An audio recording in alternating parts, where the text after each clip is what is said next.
না না, একটা মানুষের নেশা হয়ে গেছে। মানুষ দেখছি আমি সোশ্যাল মিডিয়ায় মেসেজ করে, কমেন্ট করে জানতে চাইছে যে আজ কোথায় মিছিল। তারা স্বতঃস্ফূর্তভাবে যোগ দিতে যেতে চাইছে এবং যাচ্ছেও। এবার কেউ যদি বলে যে আচ্ছা ফুটেজ খেতে যাচ্ছে, যদি তাও করতে যায় মানুষ, আমি বলবো সেটাও ভালো, দলে তো বাড়ছে।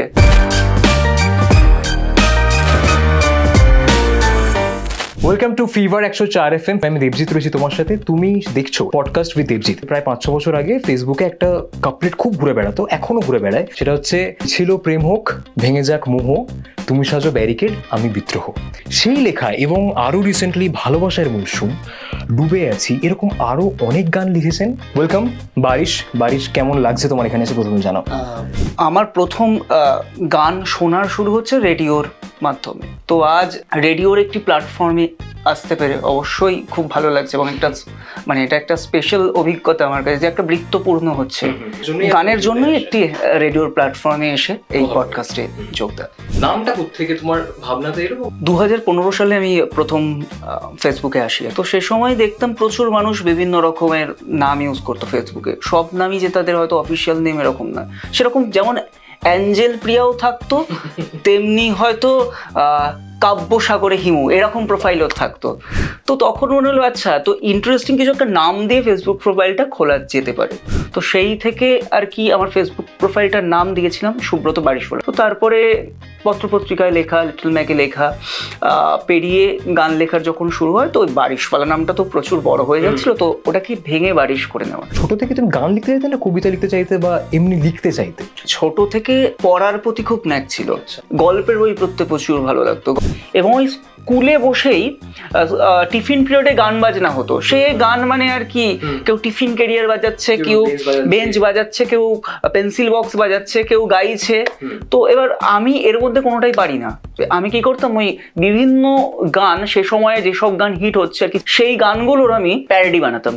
একটা সুরের মধ্যে যে কথা বসে আছে আগে, সেটাকে সরিয়ে রিপ্লেস করে নতুন কথা বসানো। কদিন আগে বারিশ একটা লেখা তুমি পোস্ট করেছো তোমার ফেসবুক হ্যান্ডেলে, সেটা হচ্ছে ভালোবাসার মৌসুম, তোমারই গানের একটা প্যারডি। সেটা হচ্ছে রিসেন্ট যে ঘটনাগুলো দেখতে পাচ্ছি, কি বল, অসহায় অবস্থার মধ্যে দিয়ে আমরা যাচ্ছি, এটা ভীষণ টালমাটাল একটা ব্যাপার। এইটা নিয়ে কিছু বলবে? মানে তোমার কি মতামত? দেখো, এই সময় দাঁড়িয়ে যেটা বলতে গেলে, আসলে আমরা কেউ ভালো নেই। আসলে যারা হয়তো ভালো আছি, তারাও ভালো এই মুহূর্তে আছি, ভবিষ্যতে ভালো থাকবো কিনা কেউ জানি না। আমাদের সবার বাড়িতেই মা, দিদি, বোন রয়েছেন, আমাদের বন্ধু রয়েছেন যারা মহিলা। আমরা কিন্তু তাদের নিয়ে চিন্তায় আছি।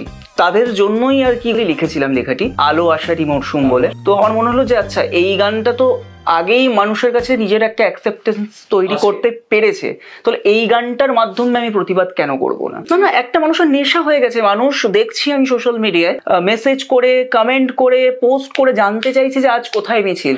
তারা স্বতঃস্ফূর্তভাবে যোগ দিতে যেতে চাইছে এবং যাচ্ছেও। এবার কেউ যদি বলে যে আচ্ছা ফুটেজ খেতে যাচ্ছে, বা ওই একটু গিয়ে সবার সাথে আড্ডা দেবে, হ্যান ত্যান, যদি তাও করতে যায় মানুষ, আমি বলবো সেটাও ভালো, দলে তো বাড়ছে। কাদের গানের লিরিক্স তোমার খুব ভালো লাগতো? প্রথমে বলবো প্রিয় চট্টোপাধ্যায়, শ্রীজাতদা, প্রসেনদা, রবীন্দ্রনাথ ঠাকুর তো রয়েছেন, আর কবির সুমন।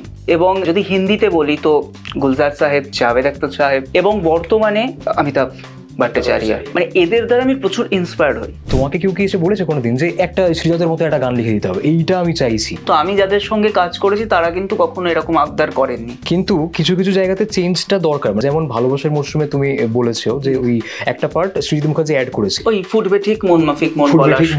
এটা যাদের সাথেই কাজ করেছো, তাদের সাথে কিরকম অভিজ্ঞতা হয়েছে? আমার প্রথম এই মিউজিক ফ্র্যাটার্নিটির যার সাথে আলাপ, সে হচ্ছে রণজয় ভট্টাচার্য। আমার মনে আছে ওই যখন আমি ইন্ডিপেন্ডেন্ট গান লিখতাম, ভালো ভালো গালি ক্রিকেট খেলতাম, তো সেই সময় রণজয় দা আমাকে প্রথম একটি মেগা সিরিয়ালের জন্য বলে যে তুই গান লিখবি, অনেকগুলো গান রয়েছে, 10-12টা গান, একটা মিউজিক্যাল মেগা। রণজয় দার কম্পোজিশন আমি লিখেছিলাম, গেয়েছিলেন অন্বেষা, গেয়েছিলেন স্নিগ্ধজিৎ দা, গেয়েছিলেন। হ্যাঁ, তো সেইটা হচ্ছে আমার প্রথম কমার্শিয়াল কাজ। এবং তারপরে ছবির ক্ষেত্রে ডেবিউ প্রজেক্ট, সেটা হচ্ছে এক্সিকোস্ট্রুপেন, সপ্তক সানাই দাসের কম্পোজিশন, শ্রীদার ছবি, এসভি ব্যানার।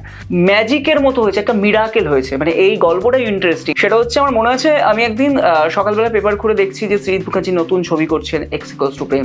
তাতে একটি নতুন ছেলে মিউজিক করছেন, তার নাম সপ্তক সানাই দাস। আমি তাকে চিনি না। তো সেদিনকেই আমি মনে আছে সন্ধ্যেবেলা কফি হাউস গেছি, আমার এক দিদিকে বলছি যে খুবই ভালো লাগছে দেখে, সৃজিত মুখার্জি নতুনদের সাথে কাজ করছেন, সপ্তক সানাই দাস বলে একজন নতুন মিউজিক করছেন, হয়তো আমিও কখনো এরকম ওনার ছবিতে গান লেখার সুযোগ পাবো। তো আমাকে সেই দিদিটি বলেন যে একসময় আমরা রেগুলার দেখা সাক্ষাৎ হতো আমাদের, একসাথে আমরা নন্দনে আড্ডা মারতাম, দাঁড়া ওকে আমি তাহলে কংগ্রাচুলেশনস জানাই। ফোন করা হয় সানাইদাকে, তো সানাইদা থ্যাংক ইউ জানায় তাকে এবং বলে না ভাই এখনো একটু চাপেই রয়েছে, একটি গান এখনো বাকি আছে। তো তখন আমার ওই দিদিটি বলেন আরে তোর কথা এক্ষুনি যে আমায় বললো সে পাশেই বসে আছে, সে নিজেই একজন অ্যাসপায়ারিং লিরিসিস্ট। সানাইদা বলে তুই তো দেবদূতের মতো উদাহরণই, তুই প্লিজ ওর নাম্বারটা শেয়ার কর।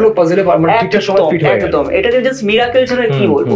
সানাইদা বললো যেরকম একটি গান শ্রেয়া ঘোষাল গাইবে, আর সবাই প্রায় নতুন সেখানে, যারা অ্যাক্টিং করেছে তার মানে অনিন্দ থেকে শুরু করে সবাই প্রায় নতুন, যারা মিউজিক করছে, যারা গান গাইছে, মানে পুরো তাজা রক্ত। হ্যাঁ সৃজিতদার ভাষায় একদম তাজা রক্ত বলেছিলেন। আচ্ছা আরেকটা কথা সেটা হচ্ছে যে তখন কি গানটা অলরেডি রেডি তৈরি হচ্ছে? সানাইদা আমাকে প্রথমে মুখরাটা পাঠায়, বলো তুই লেখ। এবার আমার তখনও ভরসা হচ্ছে না যে এটা আমি করবো। আর তো সেদিন ওই হাঁটতে হাঁটতে বৃষ্টির মধ্যে ফোনে লিখতে লিখতে গেলাম এবং বাড়ি গিয়ে সানাইদাকে পাঠালাম। সানাইদা পরের দিন সকালে বললো এটুকু পার্ট লক। তারপরে সানাইদা আবার আমাকে অন্তরার সুর পাঠালো, তারপর অন্তরাটা লেখা হলো।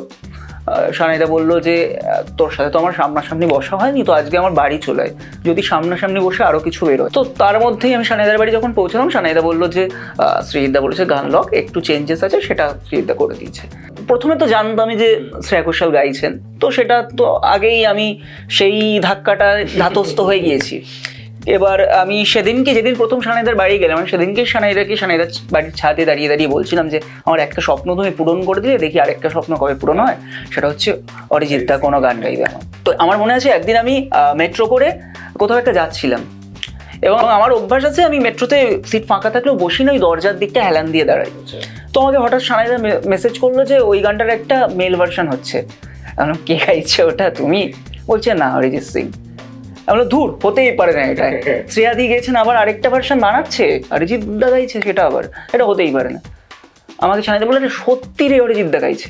মানে ওটা শুনে আমার মনে আছে আমি ধপ করে মানে ফ্লোরে, হ্যাঁ মেট্রোর ফ্লোরে বসে পড়েছিলাম। লোকজন অবাক হয়ে তাকিয়ে দেখছিল, কিন্তু আমি তো কাউকে বোঝাতে পারছি না যে মানে, তো সেটা একদম ওই সোনায় সুহাগা হয়ে যাওয়ার মতো ব্যাপার, মানে ওই এক ঢিলে দুই পাখি। কটা গান লেখা হচ্ছে একসাথে এই মুহূর্তে? কটা গান লেখা হচ্ছে একসাথে? এই মুহূর্তে একসাথে 4টে গান লেখা চলছে।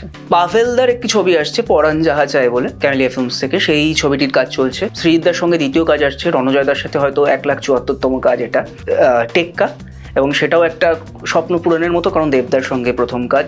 আরো প্রচুর কাজ চলছে, সেগুলো আপাতত বলা যাবে না। থ্যাংক ইউ বারিশ আসার জন্য, থ্যাংক ইউ এতটা সময় দেওয়ার জন্য, থ্যাংক ইউ এত আড্ডা মারার জন্য। থ্যাংক ইউ ফিভারকে আমাকে এই সঙ্গীত জ্বরে সামিল করে নেওয়ার জন্য। ভালো লাগলো এসে সবার সাথে কথা বলে।